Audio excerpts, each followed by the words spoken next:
I'm Decoy and I'm an idiot. I just bought this. It's a Kawasaki W175. But what is a W175? Well, Kawasaki introduced the W series with the W1 in 1966. It's a vertical twin based heavily on the BSA A7. The original series included the previously mentioned W1, as well as the W2 and W3. The OGs ended up wrapping up in the mid-70s, but the retro line was revived in 1999 with the W650, and that was followed up by the W800 in 2011. Now, Kawasaki Indonesia decided they wanted a retro bike of their own, something that was stylish but affordable. So, they took their rugged and very popular Barako, made some changes to the body and the gearbox, lost that Kickstarter, and gave it a much needed facelift. And voila, you got the W175. Now, being based on a simple utility bike, the W175 doesn't have much in the way of luxuries, like a tachometer, or a fuel gauge, or a second cylinder. But hey, look at this. You see it?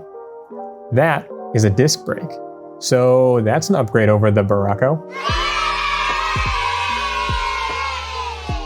These were actually some of the very first retro modern vehicles to find their way here to Vietnam.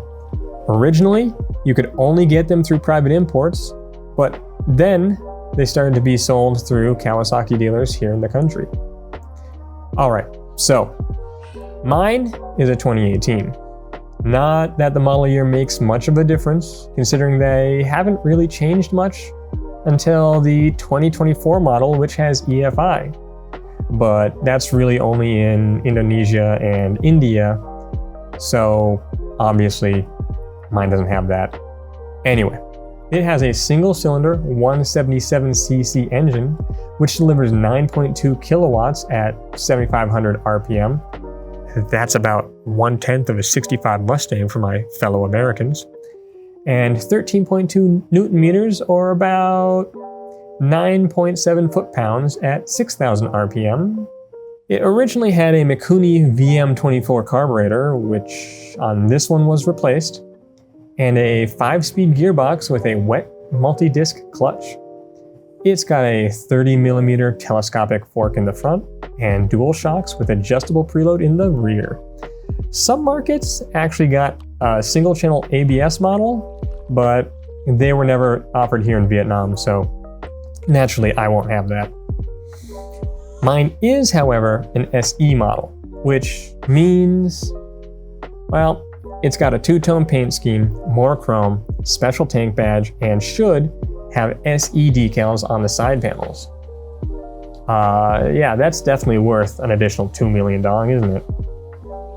Also, mine actually doesn't have the decals on the side panel. They were taken off, but you can see where they used to be, so yeah. As I mentioned before, the previous owner did swap out the Mikuni carburetor for this Red Leo PWK28 and paired it with a K&N air filter, which should give it better airflow and more top-end power. However, I really doubt that it was tuned or jetted properly for where we live. And right now it won't hold idle when cold, even with the choke on. So that's just something I'm gonna have to address later. The previous owner also swapped the original handlebars for these taller ones, which I'm not really a fan of. They had some silver fenders, which I've already swapped back to stock. This brake light, which I'm actually okay with, and these turn signals, which I'm definitely going to keep.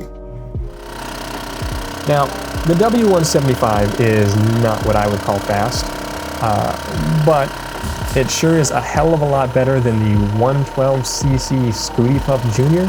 that I had been dailying so far. And I definitely find it more comfortable.